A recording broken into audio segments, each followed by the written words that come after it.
జిల్లాల పర్యటనలో మళ్ళీ ఊపు వచ్చినట్టుగానే అనుకోవాలా? పిఠాపురం తర్వాత మళ్ళీ జిల్లాల టూర్‌కి మిగతా జిల్లాలు కూడా వెళ్తాను. ఈ మధ్య జిల్లాల పర్యటనకి వస్తానని కూడా మాటిచ్చారు పవన్ కళ్యాణ్. అవును సార్. దానివల్ల ఏంటంటే క్యాడర్‌కి ఉత్సాహం పెరుగుతుంది సార్. కొత్త క్యాడర్ రావడానికి ఉంటుంది. అధికారంకి వచ్చాక డిప్యూటీ సీఎం గారు అయిన తర్వాతకి జిల్లా పర్యటన అంటే మేము ఎక్స్పెక్ట్ చేసేది ఏం లేదు సార్. మా అధినేత దగ్గర నుంచి మాకు ఇంకేదో కావాలనుకోం. కార్యకర్తలు అంటే మా అధినేతను ఒకసారి చూడాలి, ఒకసారి వచ్చి ఇక్కడ ఇష్యూ చూడాలి.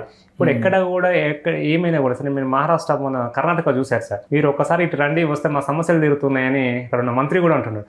ఎలా ఉంది అంటే సార్, ఆంధ్రాలో కానీ తెలంగాణ కానీ భారతదేశంలో మా అధినేత పవన్ కళ్యాణ్ గారు కనుక ఒక ఇష్యూని టేకప్ చేస్తే దాన్ని ఖచ్చితంగా సాల్వ్ చేస్తారన్న గట్టి నమ్మకం ప్రతి ఒక్కరికి ఉంది సార్. ఆ విధంగానే ప్రతి ఒక్కరు కూడా జిల్లా పర్యటన రండి, అక్కడ మీకు దగ్గర ఉన్న లోకల్ ఇష్యూస్ అన్ని ఐడెంటిఫై చేయండి. ఆ ఇష్యూస్ మీద ప్రతి దాని మీద నేను అనాలిసిస్ చేస్తాను, ఏ విధంగా సాల్వ్ చేయగలుగుతాము, యాజ్ ఎర్లీ యాజ్ పాసిబుల్ చేస్తాము. అలాగే అదేవిధంగా సెకండ్ పార్టీని ఏ విధంగా డెవలప్ చేద్దాము, కార్యకర్తలు ఫస్ట్ నుంచి చేసిన వాళ్ళు ఎవరు ఉన్నారు, కార్యకర్తల సమస్యలు ఏంటి. మీరు వైజాగ్లో కూడా చెప్పారు సార్, కార్యకర్తలు ఇంట్లో నేను పడుకుంటాను, వెళ్ళి పడుకొని వాళ్ళ సమస్యలు తెలుసుకుంటాను అనే విధంగా చెప్పారు సార్. ఎందుకంటే ఆయనకి మీరు చూస్తారు సార్, వర్క్ ప్రెషర్ ఎలా ఉంటుంది, ఎన్ని శాఖలు ఉన్నాయి, అన్నింటిలో కూడా ఏదో శాఖలు దగ్గర పెట్టుకొని ఉన్నాయంటే ఉన్నాయని కాదు సార్. ఆయన ఆ శాఖలకు న్యాయం చేసే విధంగా వర్క్ చేస్తున్నారు సార్.